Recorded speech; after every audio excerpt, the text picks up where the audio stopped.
On November 6, 1975, a vast crowd gathered at the edge of the Spanish Sahara. They carried Moroccan flags, portraits of King Hassan II, copies of the Quran, and almost no weapons. Then roughly 350,000 civilians began moving south across the frontier. Morocco remembers this as the Green March, a disciplined, peaceful act that recovered land taken during European colonialism.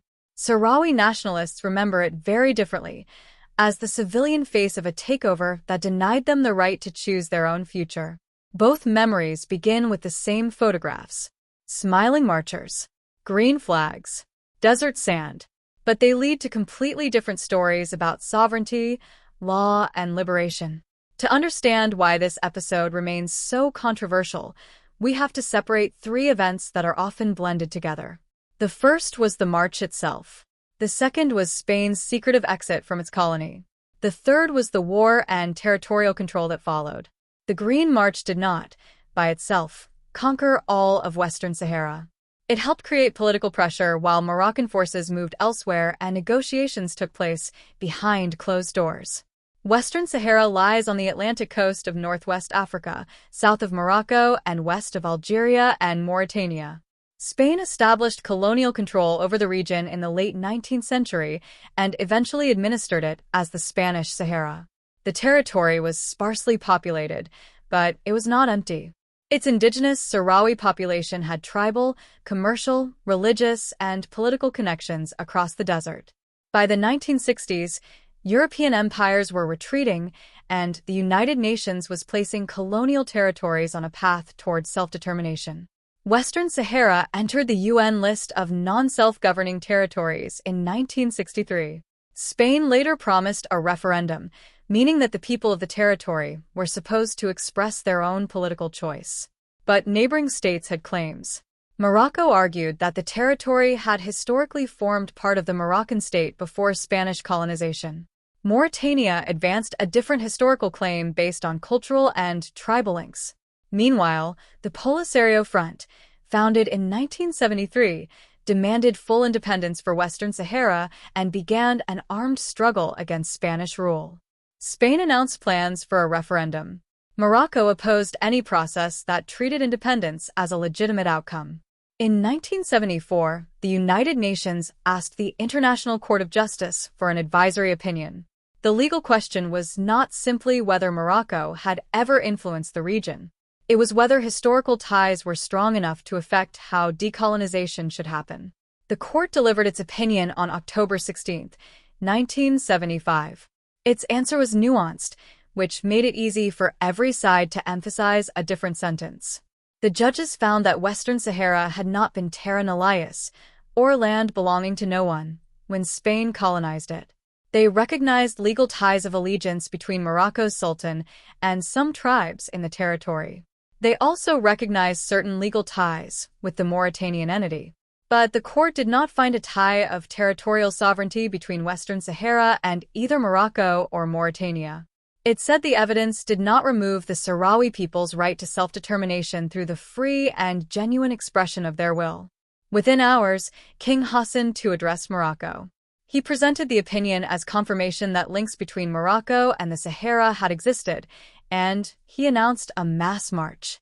In Moroccan political language, this was not an invasion. It was a return. The color green evoked Islam.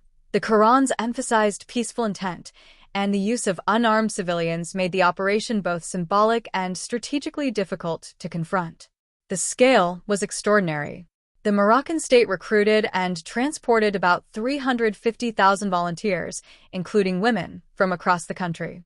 They were organized, supplied, and directed toward the border. The march projected national unity and placed Spain in a terrible position. Blocking it by force could produce images of Spanish soldiers firing on civilians. Allowing it to proceed could weaken Spain's control without a conventional battle. Timing mattered.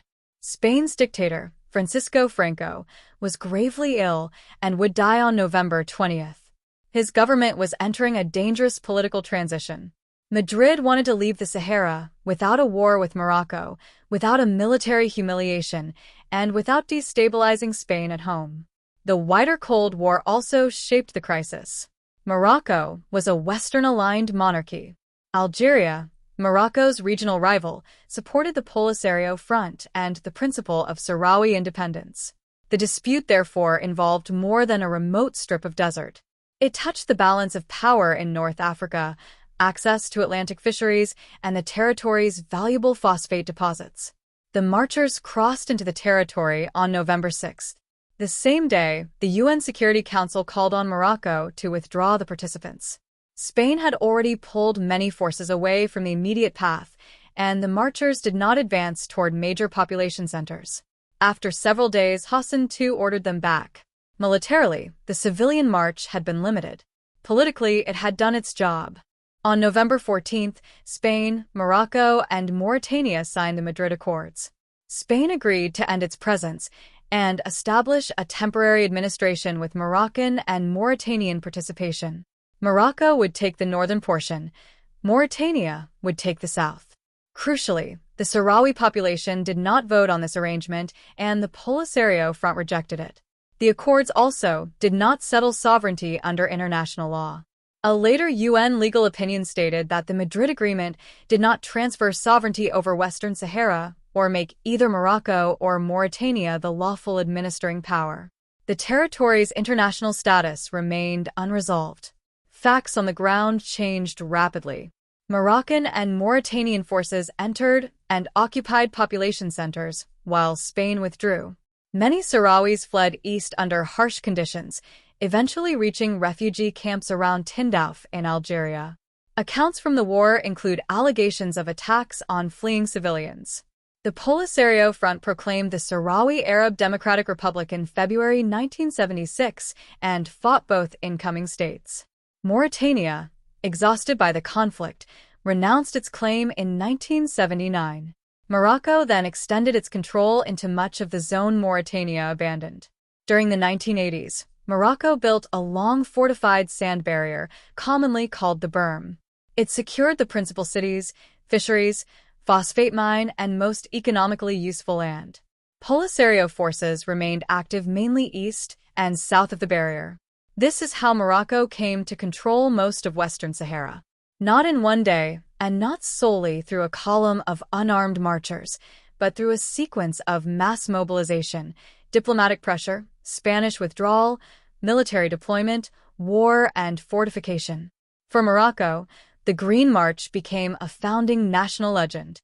It demonstrated unity around the monarchy and transformed a territorial claim into a public ritual. November 6th is still commemorated.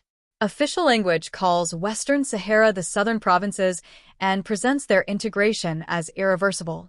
From this perspective, colonial borders had severed territory from Morocco, and 1975 repaired that injustice. For the Polisario Front and many Sahrawis, that story replaces one colonial ruler with another. They argue that the decisive legal principle was never whether some tribes had pledged allegiance to a sultan. It was whether the people of Western Sahara freely chose integration.